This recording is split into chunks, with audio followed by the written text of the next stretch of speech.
In this tutorial, we'll review the process for calculating a regression and residual plots for quantitative variables in SPSS. I'm starting by using a dataset called world95.save, an example dataset that already exists in SPSS. From the data view, I'm already in the data view, come up to Analyze and select a regression and linear. There's a lot of choices. We're going to use the most basic. And then from here, you can select the variables that we'll be using as both predictors or independent variables and outcomes or dependent variables.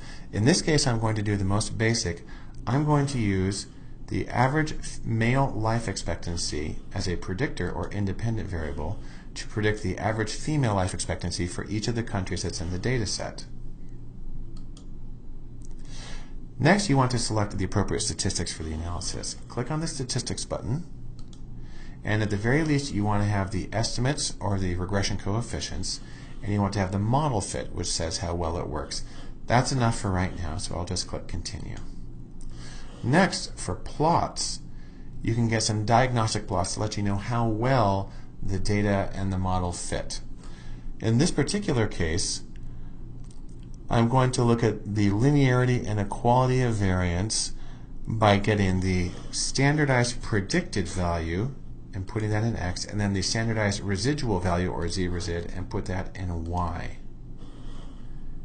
Click Continue. If I wanted to do further diagnostics, I could go to Save and ask it to save the predicted values and what are called the residuals, or how far the actual score is from its own predicted value. But I'm not going to do that right now. So I'll press Cancel. I click OK. This first set of text is the syntax statement, or a written version of the command that I just did. This says that I've just performed a regression in the data set that I've used. This says that my dependent variable is the average female life expectancy, and the variables entered as predictors are the average male life expectancy. The model summary says how well the model can predict the outcome variable.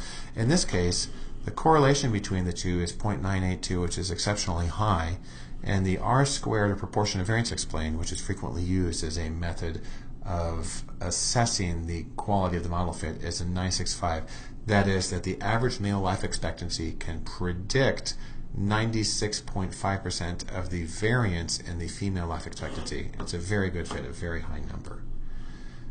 The analysis of variance table does a similar thing. Lets us know that the whole model has a significant value of less than 0.001.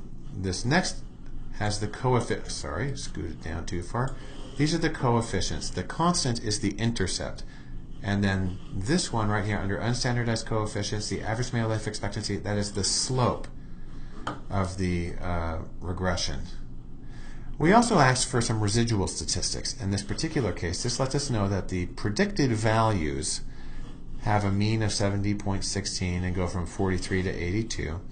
The residuals, or how far off the country's score is from its predicted value, has a mean of 0. That's by definition the way it goes. A standard deviation of about 2, but they only go down to negative 0.38 and positive 0.58, so they're not really far off of where they were.